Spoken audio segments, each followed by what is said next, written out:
You'd be surprised what comes up in conversation when paleontologists spend long days in the field. Some of it's deep time in ancient ecosystems. Some of it is, well, trying to remember our fourth favorite hat. This is Fourth Favorite Hat, a look into real dig site chatter of the Montana Dinosaur Center. Each episode brings you the work, the stories, the arguments, the questions, and the odd tangents that emerge when you put scientists, shovels, fossils, and too much sun in the same place.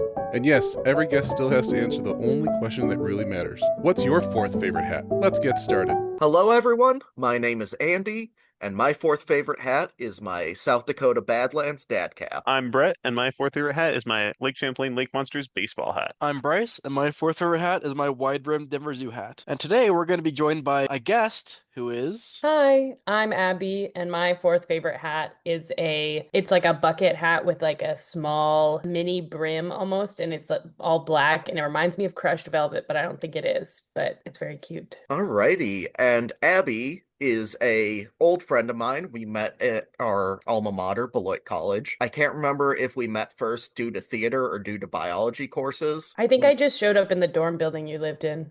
That's fair. We definitely met at a point, but she's doing some really cool things in science communication, so we wanted to bring her on and sort of talk about what those entail, what's going on, and just have her tell some stuff about what she's doing. Lovely. Hello. I work in Seattle. It's very fun here, so I'm a bit far from y'all, but I work at the Pacific Science Center. I'm a guest services supervisor, so while I'm at my day job, I'm not super in the trenches with science communication, but I do love working at the museum because I get to help make it an accessible space for people. And then when I'm outside of my day job, I help produce a science comedy show called Are You Smarter Than a Comedian? It is lecture/game show. And it's a lot of fun. We have experts come and talk about a topic. We have a show coming up on February 24th with like relationship scientists coming to speak. And then they're partnered with comedians and who riff with them. And then in the second half, audience members can compete against the comedians in like a pop quiz style of like the information that was just taught to them.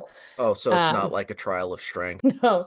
Well, last show in December was called The Naughty List because this is more of an adult show, but we did have a woman there teaching the physics of pole dancing, and she brought her own pole to our venue, and we did have people try out different things she was saying. So I would say that was definitely a trial of strength. If I like clothesline my opponent, that's considered foul play. Yes. Only if you get caught. Oh, that's true. You are Very true, on very a true. stage. So if you do it out back during the intermission, I won't know. Or like, what if I had a fake mustache on? Oh, you're right. That is completely disguisable. Okay, cool. And where can we find this show so that I may or may not be clotheslining my opponents? Yeah, so right now we are only on our social media is only Instagram right now at Smarter Than a Comedian. But I'm working right now with a friend to help get us a website so we can be more accessible to other people who are interested in coming to see it. It takes place in downtown Seattle, so you'll have to fly out here if you want to see it right now. But it's a lot of fun. Okay, Who well, that normally sounds wins? cool. The audience or the comedians? Who's typically smarter? In all honesty, we're always secretly rooting for the audience members because we bring the comedians in and it feels a little rigged when they win, but I swear it's not. They truly do win sometimes, but we're always secretly rooting for the audience to win. But I mean, like, that's the whole point of a contest. If the audience is guaranteed to win, then there's no thrill to it. You got to have the thrill of the hunt. Oh, 100%. One time a comedian won and then everyone started booing. Including us, we started booing at them. We brought them here. Should we do that instead of trivia nights, Bret and Bryce? Like have a Like go to get Seattle? food? Oh, Oh, I thought you were just going to say, like, boo people, because we can definitely boo people. Well, yeah, but I like, also thought could you even were do that like, at should we trivia just go nights. around booing people? I'd be That down has- to do that. If you want to go booing, I'm down. fun fact, Bryce actually played the ancient booer in Princess Bride. That is very true. You have to, like, watch certain special editions, but you can see that I'm there. Yeah, actually, if you pause it just right, you can see the wires holding him up in the old woman costume. Mhm. For some reason, Bryce just goes up in a ball. Like, he didn't have to, so they had to dangle him. Yeah. Well, when you're an actor, you make choices. And sometimes they pay off. It's a part of my contract where if I'm acting, I have to be in ball form. Yeah, but Didn't you write that contract, Bryce? Yeah, this is my stipulations for like Oh, okay. agreeing to the roles. It's worth it though. Have you seen his range? I've only seen him as the ancient Boer. What else have you played? He has a really good quadruped. There's a lot of That's quadrupeds in true. movies. Have you ever seen the quadruped in the movie? There's like a 73% chance that's me. Oh. Yeah, I've seen those. See? Confirmed. Now, Abby, what all's your kind of main interest in science? I alluded to the fact that we had biology classes together. What do you like to do with science? Yeah, I have a degree in biology and then a master's in science communication. And I love learning about plant biology. Like I was really into like our one botany class in college. And I also think DNA is really cool. You So know, I'll read about those There's a character sometimes. called Mr. DNA in Jurassic Park. Yeah. He's neat. Is he your favorite character? No, I like the dinosaurs, Which one? the big scary ones. Which one? Gotcha, I don't didn't I? I don't remember what they're called. Okay, I'm gonna give you a hint. The T-Rex is named Rexy. Oh my gosh. That's If you so just said Very the cute. T-Rex, I think Andy probably would have accepted it. Yeah. I know. I got nervous. I'm in front of professionals. I mean, in the sense that we get paid, sure. I also alluded to the fact that Abby and I have in the past dabbled in theater, and I think that kind of checks out why science communication is so important to us. Yeah, I was the annoying kid in my science communication master's program where I was just always trying to talk about theater, and it was just a program with a bunch of scientists, and they were like, "What are you talking about?" But I think storytelling in theater is a really good tool for getting the messages of science and the important concepts to audiences that aren't active professionals or aren't active in certain fields so they can still grasp like what's going on, because so much of like the topics are like very important to your everyday life, and we've seen how if you don't understand it, it can be brushed off or even seen as like a conspiracy when it's just not true. I fully believe that even if it's not theater proper, or maybe like a public speaking course, really goes a long way to just helping make your talks bearable. Oh yeah,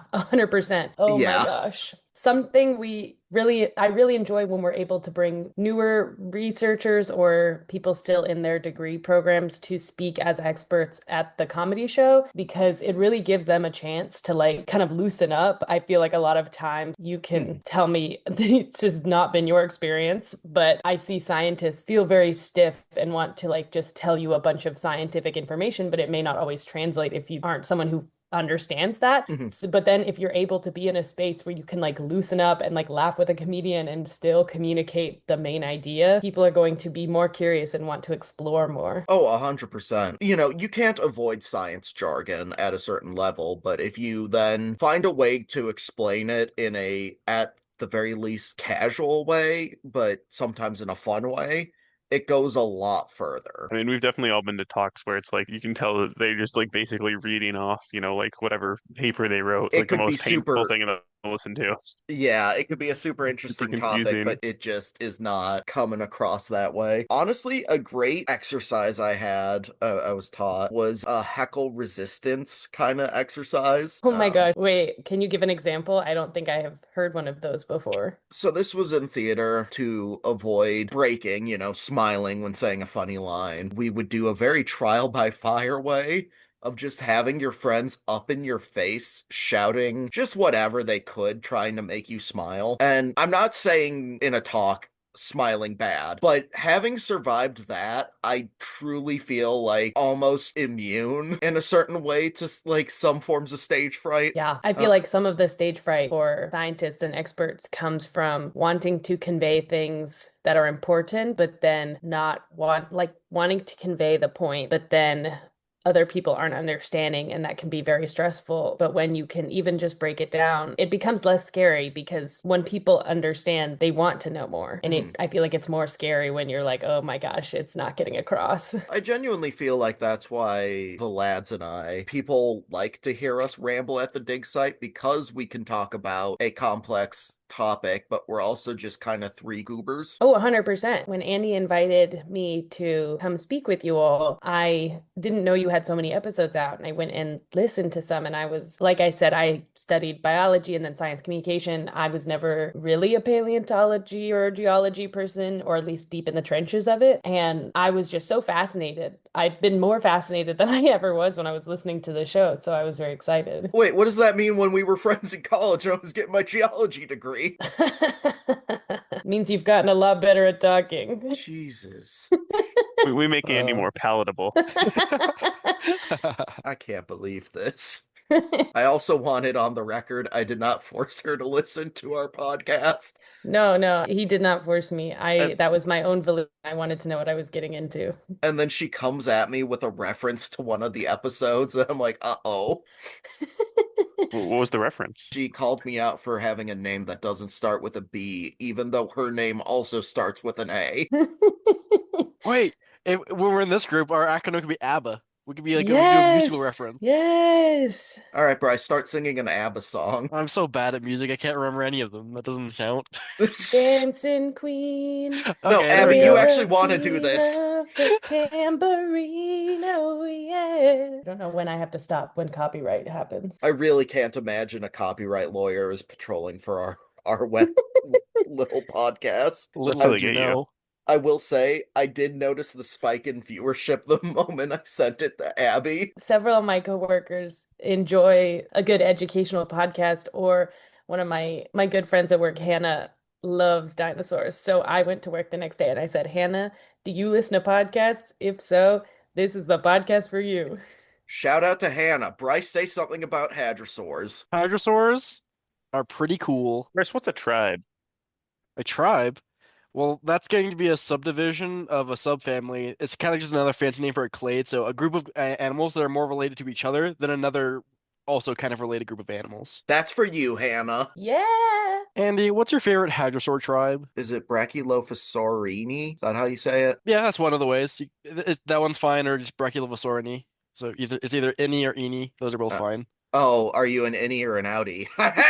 Got them. But yeah, I like the Brachylophosaurs. They're fun. They're also my favorite. Why? Mainly because when I was working my master's degree, I was trying to identify these real old hadrosaur bones from southern Utah. It turned out that they are most likely Brachylophosaurine. I kind of just read a lot of literature on them and looked at them a lot, and so familiarity bias. Here's a great question. Abby, what's your favorite dinosaur? Hannah, if you're listening, don't judge me if I forget all the names. You're talking with three paleontologists and you're worried about, like, if Hannah judges you? Yeah, I see her like every day. It's the one with the really long neck that is a vegetarian. Oh, those are sauropods. Do you have a specific sauropod you like? Oh my God, there's more than There's quite a one. large amount of them. There's a lot of them. Yeah. There's like probably Huh. somewhere between 50 to 70 that have been named that I can. Okay, what's the biggest one? So do you want biggest height-wise, length-wise, or weight-wise? Height. I like it when they're really tall and can reach up really high. This makes your relationship make sense. Anyways, that's currently Sauroposeidon. Okay, Sauroposeidon, my homie. What's your favorite fact about Sauroposeidon, Abby? My favorite fact is that they have really long necks. She's got me there. Very true. Very That is true. very Well true. said. Yes. Thank you. I think I have a paper coming out on that soon. Oh, Oh, we're looking forward to it. yeah, can we plagiarize it? If I just print it out and then like cross off your name and then say Andy, like, do you think that'll work? I mean, it's less, I don't know if you'll be able to print it because I'm writing it in crayon. Mm. And it's less of like a scientific paper and more of like a personal essay about why I think they're cool. A manifesto. Yeah. The Well, if it's- Sauroposeidon Manifesto. If it's a manifesto written in crayon, isn't it a cranifesto? Does that imply that a manifesto is written in man? It's mean- written in blood. Well, they don't have to be, Abby. Okay, well, I was gonna say, I think they typically are not. some of us are missing the theatrics of life. Oh, dang, you got me there. So, Abby, I heard it through the grapevine that you're currently working on some projects. Why don't you tell us a little bit about those? Yeah, so I am working right now kind of in the brainstorming planning phase for a virtual workshop. My goal, I think, will be to target scientists or science communicators who want to be better at kind of communicating to adult audiences in a casual setting like I do with the comedy show. But since I am still kind of in the brainstorming phase, I would love to hear y'all's experiences about education or beneficial things you have learned along your career path to see what has been beneficial. So is it the idea is to kind of have almost like workshops for specifically scientists how to like do public speaking on topics that the general public's not as familiar with? I think so. It's very much in the beginning phase, and it can really be whatever I end up wanting it to be. And I always lean towards just wanting to help people with what they're working on and how to communicate that, whether it's well known to the public or less or more niche, but just like making them feel more confident and relaxed and to have fun, because I think talking about your work and science is very fun. I think summarizing it is the easiest way to get that started. Have you ever heard of the elevator pitch? Oh, yeah. Okay. Yeah. I mean, yeah, you went to Beloit too.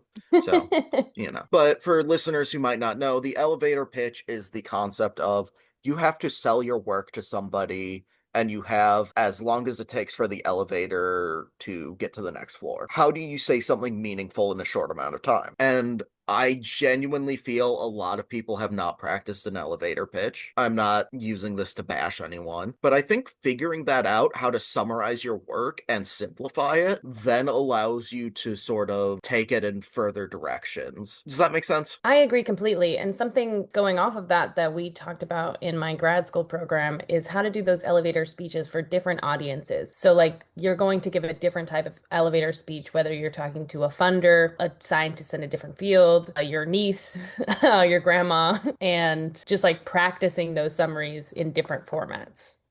I also think once you summarize it, you're also a lot more free to have fun with it, just because you've taken away all the intimidating jargon, the weighty words. You can just say it in a sentence and you can make that, like, you can have fun with that. Yeah, Bryce or Bret, would you like to give an elevator pitch about your work? Bryce, you want to go first? Sure. Actually, how long are elevator pitches normally supposed to be? I guess you 30 did say like the seconds. time between 30, Yeah, 30 30 seconds. That's crazy. Okay. Yeah, sometimes they're even just like a few sentences, depending. Bryce, you got 3 sentences to summarize hadrosaurs. Go. For the research I've typically done, I guess I could say old hadrosaur bones from southern Utah, very ancient slash primitive looking jaws, interesting implications for hadrosaur evolution. So what you're saying is like a poem.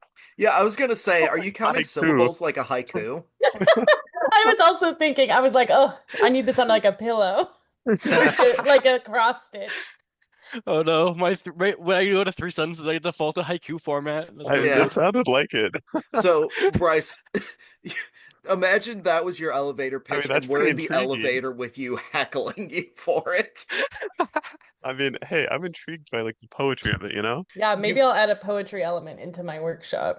Yeah. Yeah, we gotta get people to start working on their stanzas, you know? I mean, you were talking about different elevator pitches for different people. What about the one where you gotta say it in haiku? It What's the definitely haiku convention. it's like 757 for syllables, I believe. Sure. Yeah, it's 757. I thought it was 575. Wait, yes, 575. Oh, yes. Because the middle one's long. Hadrosaur is 3 syllables, so So- that's taking up a lot of space. Yeah, so the first line is gonna be really tricky. Ancient hadrosaur. Oh. Oh, okay. Keep going. Hadrosaur. Well, give me some time. Poetry doesn't just flow out, Andy. So you guys see the sports game? Is like Yeah. the Super Bowl happening soon? I was at Costco today and they kept advertising the Super Bowl, and I was like, honestly, Yes. I don't know when it's happening or what's going on. Primitive maxilliform. Okay. Very, very cool. Oh. There we go. I don't know 575. if you can hear, but I'm snapping. Yes. Thank you. Abby, the snaps take me back to Beloit. Yes. I forget the reasoning, but it was always snapping, not clapping. That's what you do with poetry. It's No, proper no, form. Just with everything. it was for Oh. everything at Beloit. I That's think kinda it's strange. because it feels less aggressive. That's my headcanon. Dude, my college headcanon. Your college Okay. AU? Yeah. Just snapping. It's just so calm and supportive. I don't know. Snapping feels like you're trying to get someone's attention. Anyways, Brett, you give us an elevator pitch. Yeah, do you in want It haiku doesn't form. have to. It doesn't have to be a haiku, I was but gonna it say, I can was be if definitely you not want. going to do haiku form. Can you give Um, it to me in the form of a sonnet? So do you want to talk about like the research our museum's doing or just like generally about a museum? Whichever you want. What would make you Also- happiest? I don't care. That's why I need somebody to tell me something. Someone to give me direction. Do the museum. We heard The about museum? Yeah. research. What's cool about our museum is that we are really big into citizen science, actually getting the general public involved in our digs. Basically, we let to show people what it's like to be paleontologists for a day. They get to have these experiences in the field that we really can't have anywhere else in the world. Yes, yes, snaps. A little quick Yes. thing about our museum, what makes it cool? I don't think any of our microphones are picking up the snaps.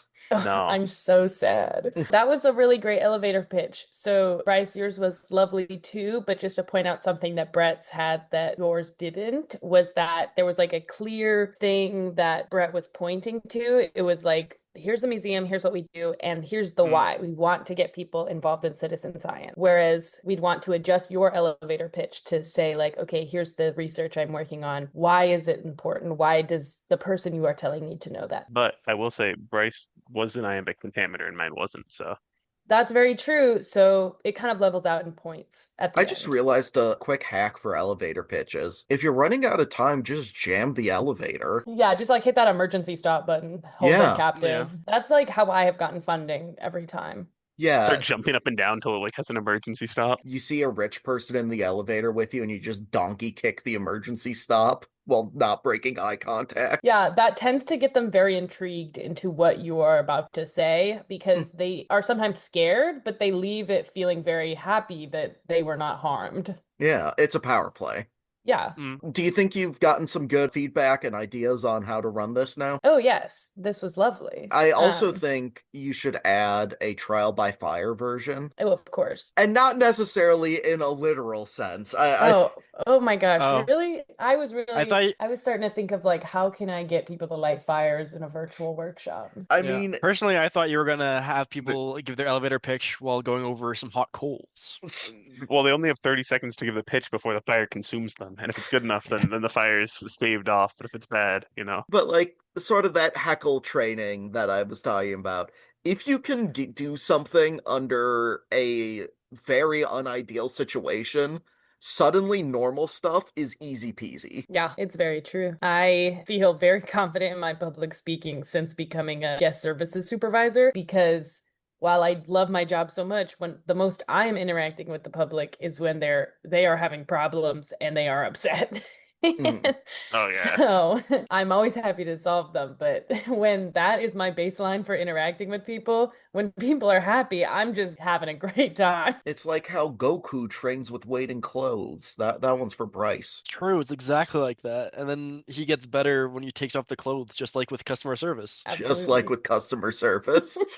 I think customer service actually works better when you have clothes on. But what if it's my heavy clothes? Yeah. What do they weigh him down? I don't know what to tell you. I have my like 10-pound wrist things. What are they called that you put on your wrist? Wrist wristband? weights? Bracelets? Yeah, any of those. What if What my are you wrists are doing too with heavy? them? And then Abby, you also mentioned another thing that I've forgotten Oh, that you're yes. working on. So I'm very excited. I got this opportunity literally the same day Andy asked me to be on the podcast. So it was a very exciting day for me. Oh, heck yeah, Um, you got two equally good opportunities. Oh, yeah. So at the Pacific Science Center, we do this thing called Science in a Movie where we have IMAX theaters and we will sometimes bring in experts to talk about some science that is in a movie. And then it'll start with like a little talk and then the movie and then there's like a Q&A afterwards. And I have been asked to do one and I think I'm going to focus on ones that have core science communication in them. So like where scientists are trying to explain something urgent and people just are not grasping because they are not communicating their thoughts well. So I'm leaning towards like a disaster movie type of situation. So I'm I very guess- excited for that opportunity. I'm like in the process right now. I have to like come up with 6 movies and ideas to talk to our head of theaters How about. do you feel about that trope in movies where the scientist explains something and the military goes, in English? Oh my gosh. I mean, it's annoying, but also I think it's a trope because it's very well known that Mhm. sometimes scientists are not great at communicating and they're just spouting jargon. But I think scientists as a whole and SciComm has grown a lot, and I think we can represent people in a different way. Also, I don't need the military yelling at me.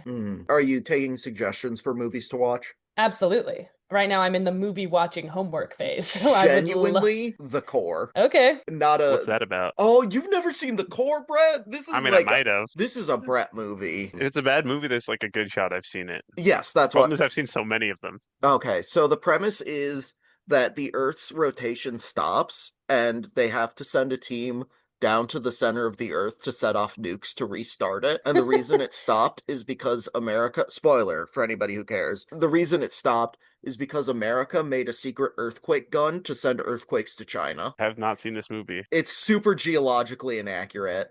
However, it Really? is rife with just scientists trying to explain things to the US government and them being like, but money or earthquaking China. I will put it on my list to watch. I just pulled out my phone to write it down. Yeah, I was The gonna say, Core. They make a giant drill train out of unobtainium, and also there's a scene where they're like, we're in the zircon layer of the crust, which doesn't exist. Hello, everyone. This is Editor Andy coming at you from the future. I would just like to apologize to The Core. I got something wrong while bashing them. It's not a zirconium layer. They're in a massive geode surrounded by cobalt, and that's still stupid because the cobalt are seismic explorations of the core, would have mapped that out a long time ago. I'm an honorable man. If I'm going to bash something, I should bash it accurately. Okay, back to the past. They're also showing amethyst crystals, which are not what zircon looks like. Oh, is Yeah. zircon real? Zircon's Yes. real. Okay, just the way you said it and then you followed it up with something that's not real, it also just did not sound real. No, so the layer isn't real. There's not just like a layer in between the crust and the mantle that's just zircon crystals. There is a scene I do love where it is good science communication, I will say. In the opening, where to show how earthquake waves travel through rocks differently, there's a professor, I believe at the University of Chicago, they have him, and he's like wanted, like the military wants him. He's like playing the trumpet into different rocks and showing how they muffle stuff. And I think that's Whoa. genuinely good science communication. That's fascinating. What would you do with an earthquake gun? What would I do? Yeah. I think I would figure out. I don't know. and he would be a villain. I don't really like harming people. He'd be like a villain, but like one of those like silly like cartoon villains. Yeah, I'm Hmm. not harmful evil, I'm theatrical evil. So I guess I would like hold the world's government hostage in exchange for all of the dinosaur fossils and then make our museum the best. Is it not already? It What is, would but your we like could what always would have your like more. silly name be, Andy? Huh?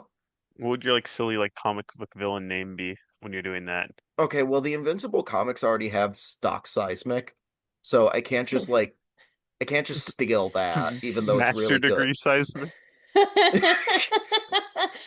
Oh no, Master Seismic feels like I don't know. That's why you got to do master degree seismic. Exactly. But what if I ever get my PhD? We'll cross that They bridge give when me- we get there. You PhD degree.